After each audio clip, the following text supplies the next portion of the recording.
Hi there. Welcome to Productivi-Tree. I'm Santi Tacoronte, and I'm here to help you succeed and be happier. In each episode, we'll explore new ways to work smarter, manage your time better, and grow as a person. We'll share fresh ideas, find ways to improve, and help you become your best self at work, in life. Join me as we learn and grow together on Productivi-Tree.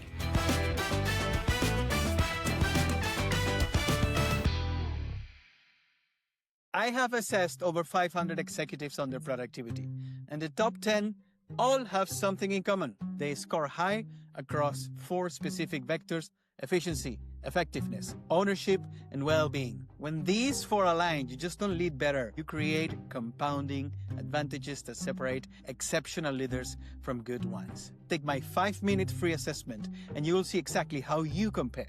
Most leaders are shocked by what they discover. Find out where you stand at the link below. You know that feeling when you are doing all the right things, but your life still feels like it's happening to you instead of because of you? Most leaders I talk to do not have a knowledge problem. They have an accountability problem. They know exactly what to do. They are just not doing it. Today's guest has built his entire life around that gap between knowing and doing, and he is not interested in sugarcoating it. Robert J. Hunt is the accountability coach and co-author of Nobody Cares Until You Do. He has been a business owner in the Dallas-Fort Worth area since 2008, runs CEO peer groups, and has spent more than a decade in the trenches helping leaders remove their head trash and habits that keep them stuck. He leads with a mix of direct challenge, deep care, and a faith-driven sense of purpose that pushes people to take radical ownership of their lives. Robert J. Hunt, welcome to Productivi-Tree. Thank you so much for having me on your podcast. Robert, you call yourself the accountability coach. Most people hear that word and they immediately tense up. What made you fall in love with accountability? Well, I lead monthly meetings for business owners and CEOs every month, and I've done this for the last 13 years. And I've watched where people get it, where they understand the idea of accountability, and I've seen where people don't. And it's a misconception. People look at accountability as a threat. I'm going to hold you accountable. So the first thing that happens when something goes wrong in the news, we're going to find out who's accountable for this. It's like a threat. Yet there's freedom and power and accountability, and people don't understand it. So I'm really trying to help people see, if you want a better life, it starts with accountability. Your book is called Nobody Cares Until You Do. I love it. Absolutely love it, Robert. What is the story behind it? And what were you personally going through when you had that idea and you wrote the book? Yeah, we've always talked about accountability in our peer groups, because when you meet monthly with someone who runs a business, you're building the opportunity for accountability. We don't hold each other accountable. We create the opportunity for accountability in their own life. And so after enough years of watching this, I realized I wasn't being accountable. And it was very subtle. I felt comfortable living a life as a victim, and I never even knew it. In 2019, my beautiful wife, Kathy, and I, we owed $90,000 in debt that did not include the house or the cars. And it was choking us out. But bit by bit, I mean, we didn't start at 90, it was, 5,000 and then 10 and 20. And bit by bit over the years, we allowed ourselves to live in a lifestyle of debt. And in that area, we thought we were being accountable because we were making payments every month. But we weren't. And all it was doing was choking us out and making us feel like prisoners. And we lived as a victim, feeling helpless. There was nothing we could do about it. But that's not true. We often think that. And in the book, we talk about the 4 traps that hold you back as a victim. So you can see where you're playing the role as a victim, even though you would never say, I'd like to be a victim.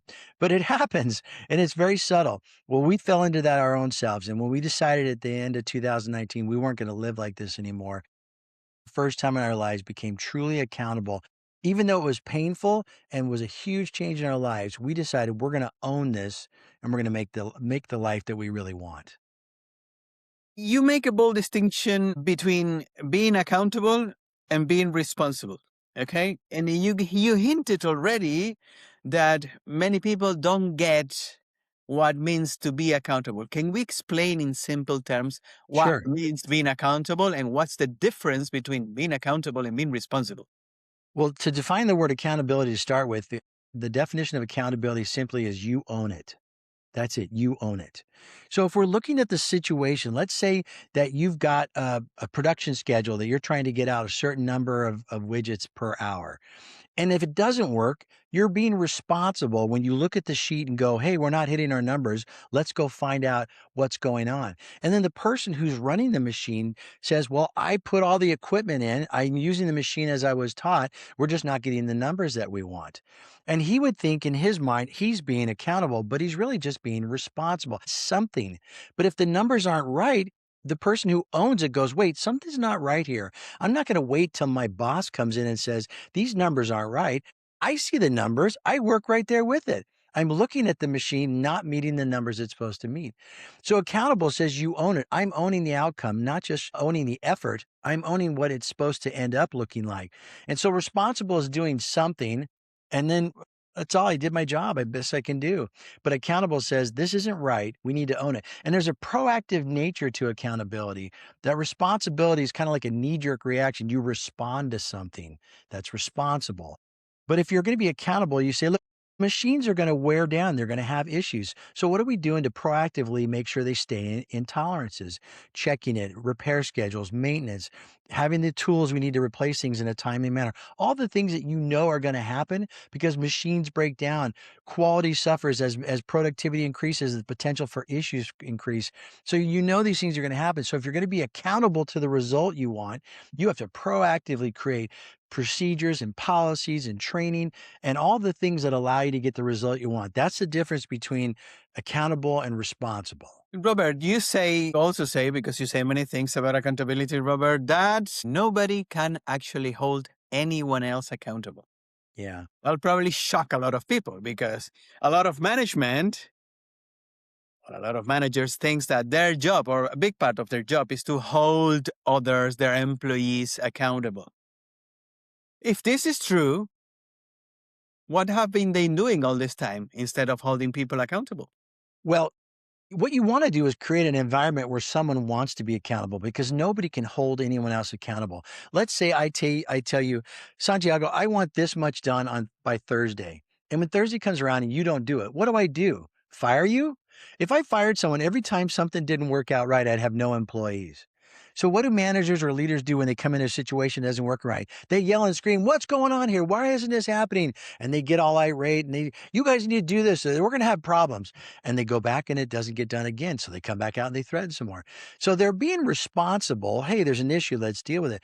But to be truly accountable, you have to create a team that wants to care. You have to you have to create a team where they feel like, hey, this is my company. I don't own it, but I work here. I'm responsible for the work I do, but I'm accountable to the result.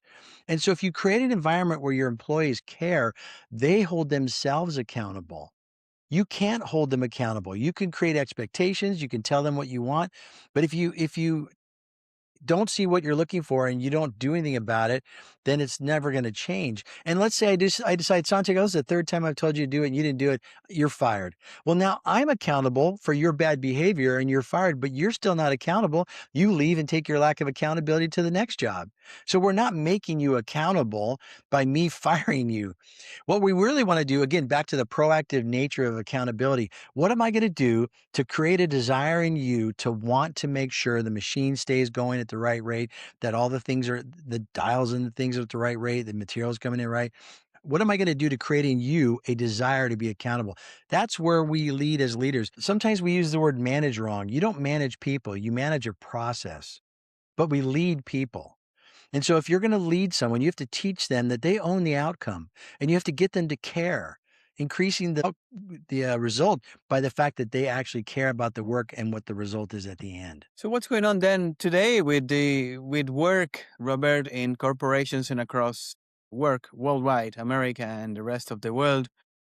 Accountability is going down. Work is becoming more and more transactional, and companies doesn't seem necessarily to be investing in creating this culture of accountability. Are we going through an accountability crisis? I think if you ask people, are you being accountable? They would say yes.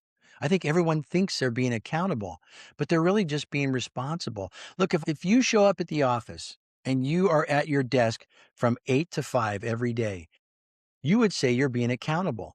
But I would say you're just being responsible because I gave you a check and you showed up and put your butt in a chair. Hey, now we're even. But to be really accountable is what results were you supposed to generate when I hired you? I don't think the world is any less accountable than they've been before. They've never been accountable. They've often been responsible. We have a lot of employees who aren't even responsible. They don't show up on time. They don't care. They don't do the work they're supposed to do. They don't care. There's a lot of those people in general. But for those who would say, if you ask them, are you being accountable? They're misunderstanding the idea of the performance that they're supposed to generate. When I interviewed you and you said you were going to be the best employee you ever hired, I'm going to be here early. I'm going to work so hard. I'm going to be loyal. I'm creative. I'm good at this. And you promise all these things when you interview, but when you get the job and you realize your boss is a jerk and your coworkers are petty and your clients are annoying, you all of a sudden start to slow back and a little hold. I'm not dealing with that guy. I'm not dealing with that guy. My boss, he's always on my back. And now you start to change what you deliver. But you were accountable when I hired you to give a performance, to deliver on an expectation. And just because you don't like the way things are, you just decide not to perform the way you promised to do. That's not being accountable. That's being barely responsible and showing up to get my paycheck. But this has been going on forever. What we have to do is help people be aware of the difference between accountable and responsible so they can up their game. You just mentioned something about people that start a job and then they don't find what they expected they Yeah. will find. And so it happens in many other parts of life. So when you dealing with people that says, well, this is the cards have been dealt with, and they kind of give up, right?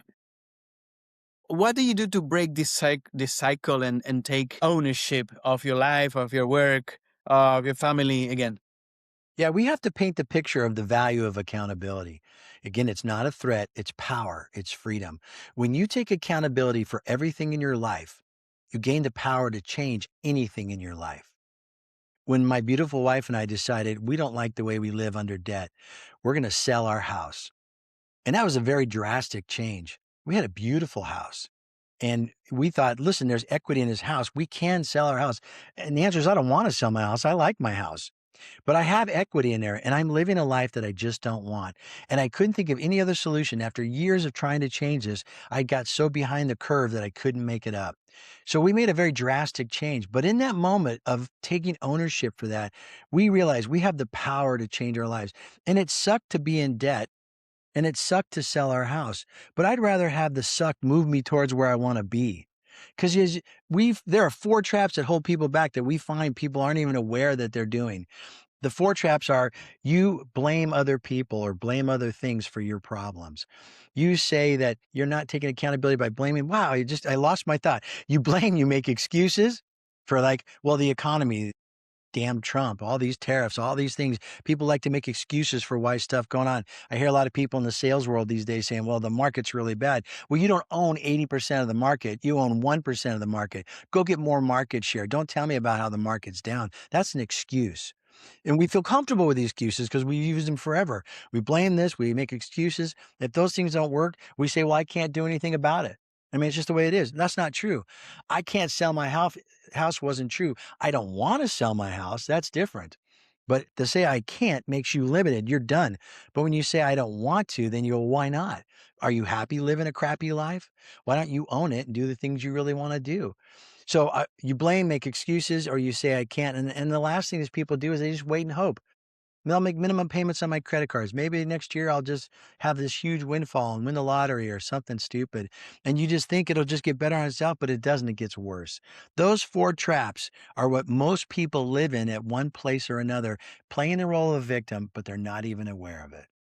Robert, you coach senior executives. What do you tell them when they come with some of these excuses that you mentioned? Well, the market is down. Geopolitical situation is not the best. The employees. I hear a lot this thing these days, Robert. The new generations don't want to work. Man, yeah, They are lazy. yeah. What do you tell leaders You know, that my have a lot of power My when dad you used give to say that? that my generation was lazy. And so now I'm at this place now where I'm looking at the millennials or even Gen X and go, they're lazy. We make excuses for all these things, but they are the future. So you can complain as much as you want, but eventually they're taking over. And so you either find a way to work within the things that are there or you just suffer under it. And so, one of the things that we do in this book is that at the end of every chapter, we give you a tool to practice being aware. One of the, I think it's chapter 3, is that you change your but to an and. You like to say, well, I'd like to work with this new generation, but they're so difficult. So change the but to an and. I'd like to work with this new generation, and they're so difficult. Okay, well, so since they're so difficult, what can you do? Be creative in how you work with them, understand them, adjust your communication style, understand their needs, and find a way to meet their needs through the work. They're about things that we didn't care about before. So, how do we make that part of our business culture? I help business owners as we talk through these issues to see it from a different perspective and to realize that, hey, right now you're just blaming. So let's not blame. What's our action? What can we do about this? And the reality is, in a lot of times we say we can't, but we really just don't want to. And I help business leaders look at it from a different perspective. They still make their own decisions. They're still accountable for their own actions, but I help them see it a different way. Robert, many people lives with a victim mindset, but they don't know it. There is a lot of people that are not necessarily blaming very vocally, but they have diminished their lives by becoming a victim of the system, a victim of the economy, as we Yeah. said before. What are the warning signs that you perceive as an expert that tells you this person has made himself a victim? Well, one of the easiest ones is they're angry. Most people who play the role of victim are angry. If you watch protests on television and they're screaming about something, that person has not been heard or recognized or validated, and they're crying out for being respected. This is the way they want to roll in their life, and they feel that they're not justified, that they're not heard. And so, first off, is anger. We see anger as one of the biggest indications. But everyone's got their own way of handling these things. So in our book, we put a satisfaction assessment. If you remember those two wheels, little pies in them that are in the book at the end of the first chapter. And we want you to score your satisfaction level. How satisfied are you in your personal life or your professional life? And if you rank your faith, your marriage, your health, your finances, or you rate your sales team, your technology, your customers, and you look at them individually and say, how satisfied are you? When you're honest, and you say, well, I'm not satisfied with this, then the question is why? And when we have the why is the moment we find out where we play the victim role. Well, I'm not satisfied this with my technology team is awful. Really? Why are they working there? If you have a bunch of awful employees, why do you let them still work there? Are they really awful? Or are you not doing a good job as a leader to get them clarity of what they're supposed to do and create an expectation of accountability so they can step up to that? That's your job as the leader. You need to own the people that get to work for you. If they're not doing a good job, they shouldn't work there. But if you're not directing and leading them well, if you've not communicated clear and compelling communication as to why we're doing, where we're going, what this is about, why would it matter to you? If you've not done a good job as a leader, you own that. And you need to step up and do a better job as you lead. But when we score it, we find a way to be able to recognize where are the problems and what do you want to do about it. Faith. Let's talk a little bit about faith, because and no religion, faith. Okay, it clearly plays a big role in your life and work. Okay, Yeah. how does your faith connect to your view of accountability? And do you think it works different for people that doesn't approach it with the faith that you have? Yeah, yeah. Everybody that I have ever met, of whatever faith they have, believes that they are going to be accountable to something someday. Whatever your faith is, you believe you will face that higher calling, that higher being someday, and you will stand before them and be accountable for the life you lived. Some religions give you a scoring system that you need to achieve in hopes that you please that person when you face them someday. In my faith, as a follower of Christ, my faith is a big deal to me, but I've already been forgiven. I'm assured of my eternity with God in heaven, but I'm still accountable for the life I live. And that's important to me because he has given me gifts and opportunities, and I'm accountable for how I use them, not just for me, but for his glory. So when I serve leaders and I care for them, I'm honoring the God who took care of me and gave me this life. And so all of us should bring our faith into our worlds. It's core of who we are.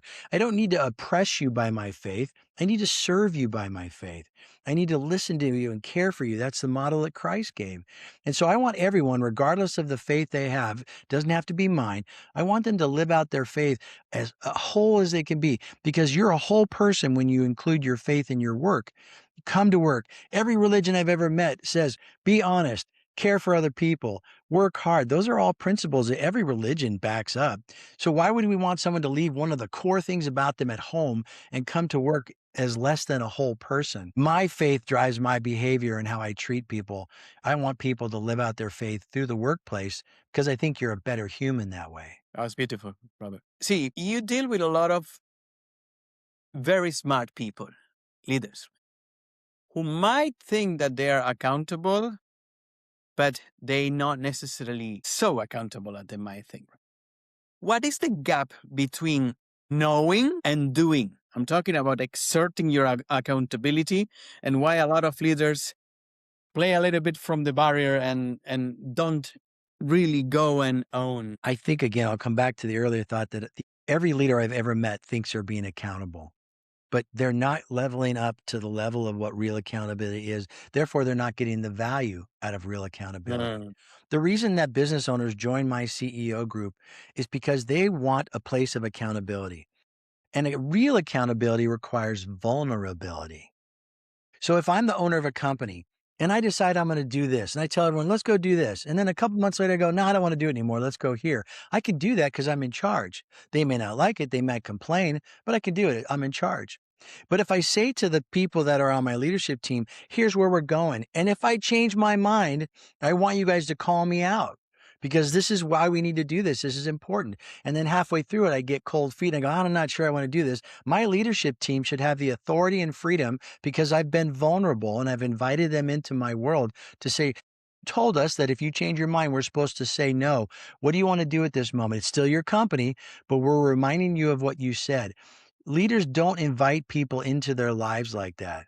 They don't want people messing around with their decisions. They want to do whatever they want to do. And although they may say they're accountable, like I got a bank that expects me to meet certain covenants, or I got a board that asks questions, at the end of the day, you still get to make a lot of decisions that may not be the best choice, but you get away with it. If you truly want to get the results you want as a leader, you must invite other people into your journey and create vulnerability so you can create a different level of accountability. You also talk about removing obstacles and head trash. What is the most common piece of head trash that you see among leaders? Most common head trash would be that everything's fine. Because after a while, you start to believe what your story is that you're telling everybody else. But if you're really going to be vulnerable and honest about things, you'll let other people look at the numbers. You'll really let people know what you're doing and where you were supposed to be. But I think most leaders have too much that they have to be responsible for. You have to know about cybersecurity and AI, and you have to know about international trade laws and all the new tax codes and HR laws, and you have to know about manufacturing. All that you have to know everything as a leader, and it's overwhelming. But you don't have to own every bit of it. You just have to know what is your team doing and how do I help them be successful. And so if you're going to really engage in the responsibilities of the role you have, you've got to invite people in. You've got to be able to be honest that you don't know everything. And that's okay. That's why you hired the other guy. I hired you because you know how to do that. And then let that person do their job. The reason we get in and micromanage, as we call a lot of times, is because we don't know what we want. We don't know what they're doing, and I don't know what they should do. And that's okay. You're not supposed to know everything. Be honest enough to recognize you don't know everything.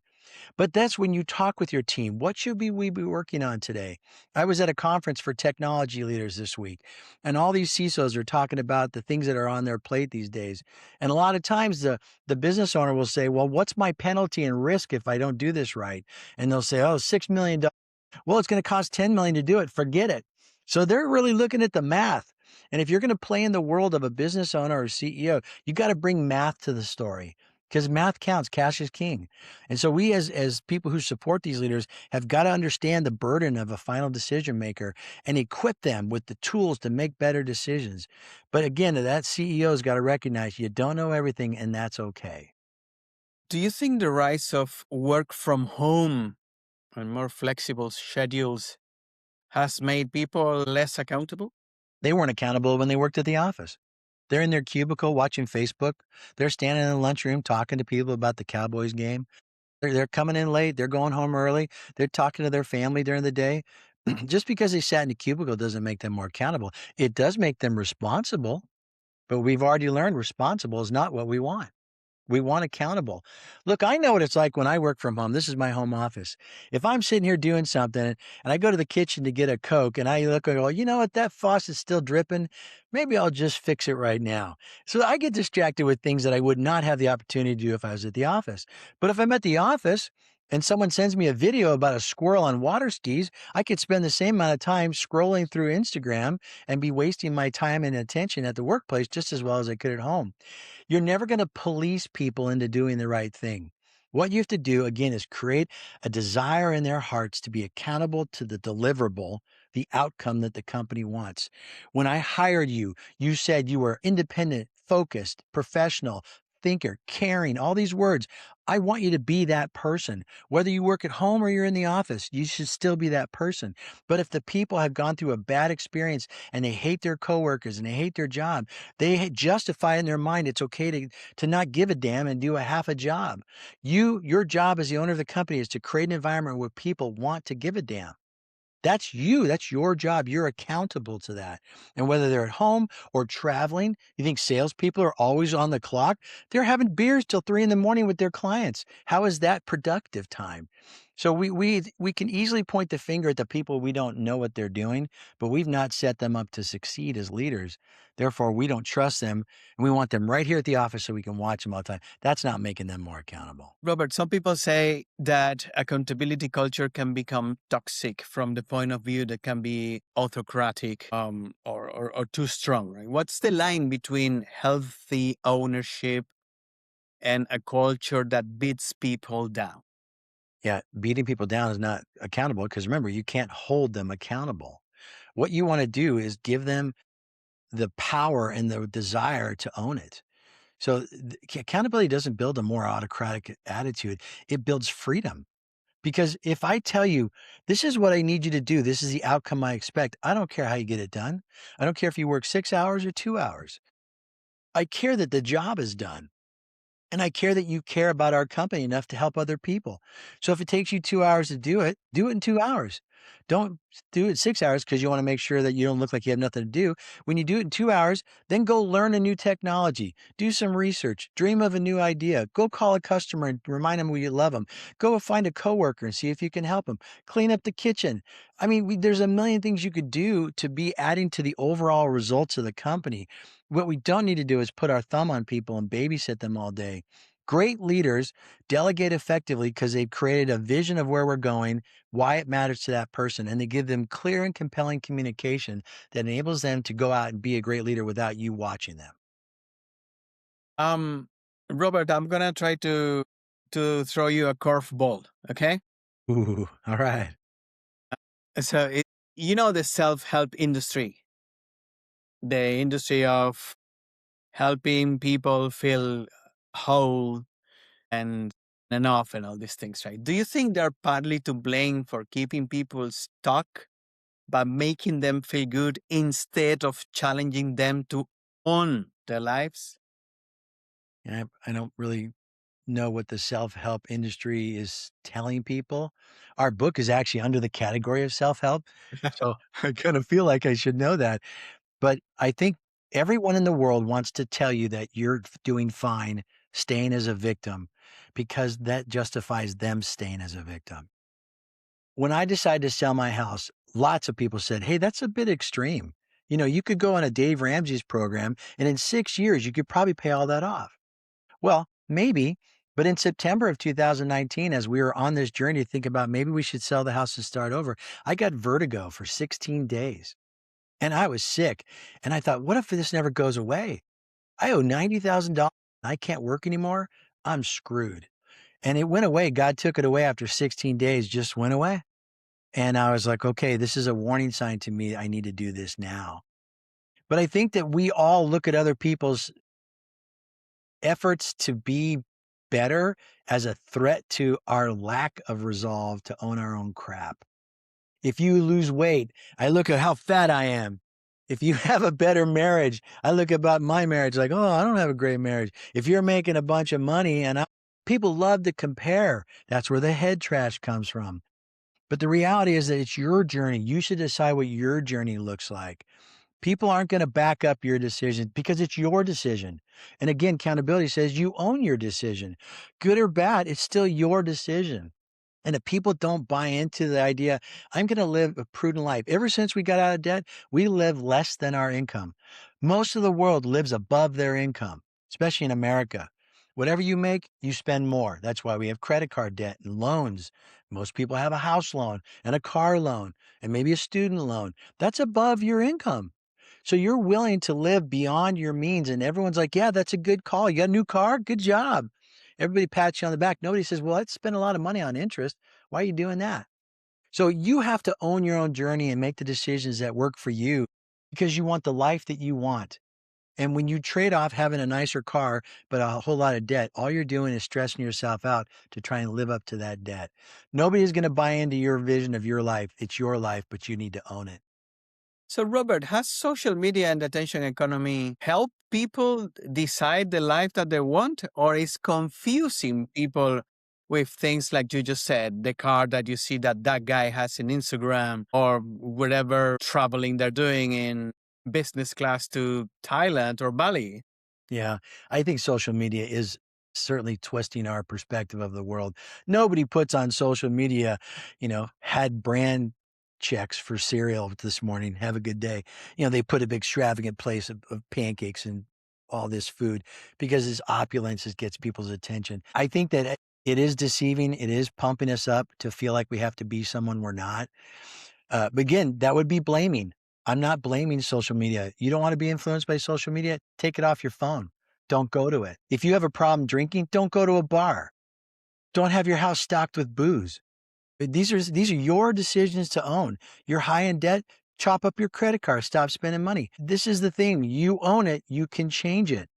When you look at everything that's out there, if social media messes with my brain, get rid of it. If you have friends who make you feel stupid because you don't have as cool a house as they are, get better friends. This is the freedom you have to own the life you want by making the decisions that support that. Robert, can we do 5 rapid fire questions? Yes, let's do it. Number 1, one book, beside yours, of course, Oh, there goes that. that changed the way you think about life. Well, as a follower of Christ, the Bible changes my life all the time. I find hope in it and wisdom and great insights for my life.